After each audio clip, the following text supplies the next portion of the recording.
भव्यं उदामृतत्वशेषाणः यदन्नेनातिरोहते एतावानस्य महिमा ततोच्चायागित्यपुरिजः स्वादोष्या विश्वाभूतानि विपादश्यामुन्दिनी विपादोर्वामुदित्वरिजः पादोको स्नेहापवात्मनः ततो स जातो अच्चरिच्छतः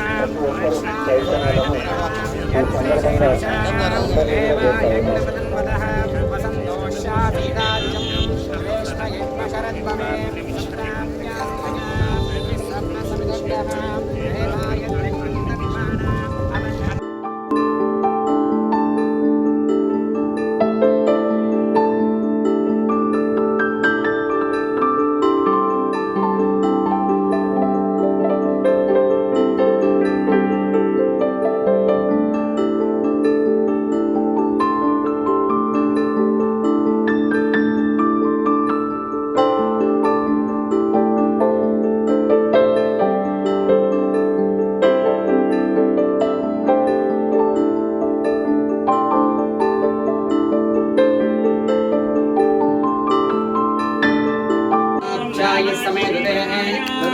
सिंगदे क्षीरे कृष्णाभयामि कृष्णाभयामि मधुकृष्णाभयामि कृष्णाभयामि सद्यो जातं प्रपद्यां सद्यो जाताय वै नमो नमः भवे भवेनाश्वे नमोऽस्माभवाय नमः वामदेवाय नमः ज्येष्ठाय नमः श्रेष्ठाय नमः रुद्राय नमः कालाय नमः कलविकराय नमः वराय नमः तत्कालभूतमनमन्मनाय नमः नमो हिरण्यवाहाय सिंगदे क्षीरे कृष्णाभयामि कृष्णाभयामि मधुकृष्णाभयामि कृष्णाभयामि सद्यो जातं प्रपद्यां सद्यो जाताय वै नमो नमः भवे भवेनाश्वे नमोऽस्माभवाय नमः वामदेवाय नमः ज्येष्ठाय नमः श्रेष्ठाय नमः रुद्राय नमः कालाय नमः कलविकराय नमः वराय नमः तत्कालभूतमनमन्मनाय नमः नमो हिरण्यवाहाय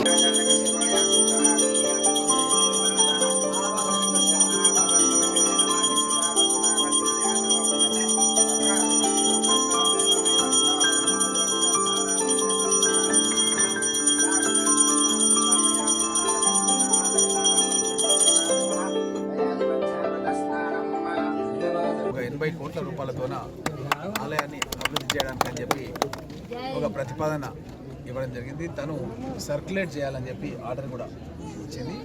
దాన్ని స్థపతులు దేవాలయం కన్స్ట్రక్షన్ చేయాలన్నా దానికి సంబంధించిన స్థపతులు మనం ఎట్లయితే మన ఇళ్లకు ఆర్కిటెక్ట్స్ ఇంజనీర్స్ అనుకుంటామో దేవాలయాలకు స్థపతులు అని ఉంటారు. వాళ్ళు వాళ్ళ యొక్క దేవాలయ సూచనల మేరకు వాళ్ళ యొక్క ఆచారాల ప్రకారం వాళ్ళు నిర్మాణాలు చేస్తారు కాబట్టి వాళ్లకు ఆదేశించడం జరిగింది. తొందరలోనే ఇక్కడ ఉన్నటువంటి ఆలయ కమిటీ చైర్మన్ మైపాల్ రెడ్డి గారు, అదేవిధంగా మన పెద్దలు వేమిరెడ్డి గారు, మార్కెట్ కమిటీ చైర్మన్ అంజయ్య గారు, సొసైటీ చైర్మన్, ఇంకా చాలామంది ఇక్కడ ఉన్నటువంటి అందరికీ కూడా పుల్లయ్య గారితో పాటు మన గ్రామ పెద్దలు కూడా ఇక్కడ బాలరెడ్డి గారు ఉన్నారు, డాక్టర్ హనుమంత్ రెడ్డి గారు, సుభాష్ రెడ్డి గారు, గోవర్ధన్ రెడ్డి గారు, ఇంకా ఈ గ్రామంలో చాలామంది ఇతర ప్రాంతాల నుంచి కూడా రామచంద్రయ్య గారు, విఠల్ నాయక్ గారు, అందరికీ కూడా పేరు పేరున నమస్కారం తెలియజేస్తూ ఈ యొక్క ఆలయ అభివృద్ధి గురించి మనమందరం కూడా కలిసికట్టుగా మన వెంకటయ్య గారు కూడా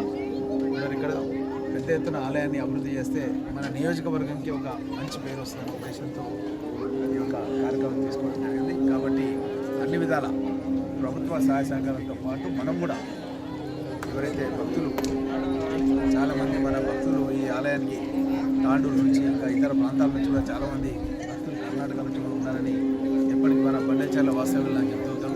కాబట్టి వాళ్ళందరినీ కూడా తీసుకొచ్చి ఒక లిస్టు తయారు చేసి వేమిరెడ్డి గారు కూడా ఈ ఆలయ అభివృద్ధి చేయడానికి ఎక్కువ సాధారణ ఈ ప్రస్తావన తీసుకొచ్చారు. తప్పకుండా ఈ ఆలయాన్ని మన రాష్ట్రంలోనే ఎట్లయితే వేములవాడ రాజన్న దేవాలయం అంటారు, అక్కడ కరీంనగర్ జిల్లాలోనే ఒక పెద్ద ఫేమస్ టెంపుల్ ఉంది. 2 రోజుల కిందనే గౌరవ ముఖ్యమంత్రి రేవంత్ రెడ్డి గారు యాదగిరిగుట్ట చూడడం జరిగింది.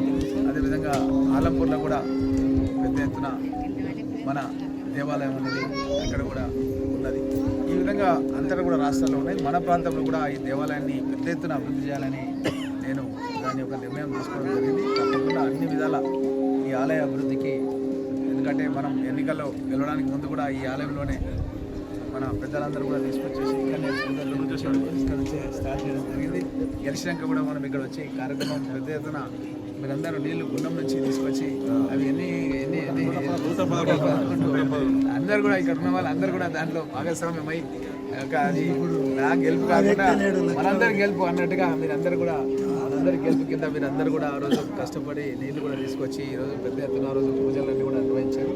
తప్పకుండా మన ఆలయాన్ని కూడా అన్ని రంగాల్లో కూడా అభివృద్ధి చేసుకుంటామన్న విషయాన్ని తెలియజేస్తూ, అదేవిధంగా మన ఈ ఆలయాలకు సంబంధించి మా ఆంజనేయులు గారు ఎక్కువ బాధ్యత తీసుకోవాలి. ఎందుకంటే ఆయన ఎప్పటికీ పూజా కార్యక్రమాలు పెద్ద ఎత్తున మన అంతరం లోపల గురువులను తీసుకొచ్చి పూజా కార్యక్రమాలు ఎప్పటికీ చేస్తుంటారు. కాబట్టి మీరు కూడా దీని అందు జర పెద్ద ఎత్తున పాత్ర తీసుకోవాలని మిమ్మల్ని కూడా కోరుకుంటూ భక్తుల కోరిక ఏంటంటే మీరు ఉగాదికి సీఎం పక్కనే పోలేపల్లి వచ్చాడు 10 కిలోమీటర్లు కాదు సార్. ఇంకో జాతర టైంలో ఒక 3-4 బస్సులు స్పెషల్గా పాపమండ జాతర స్పెషల్ అని చెప్తారు సార్.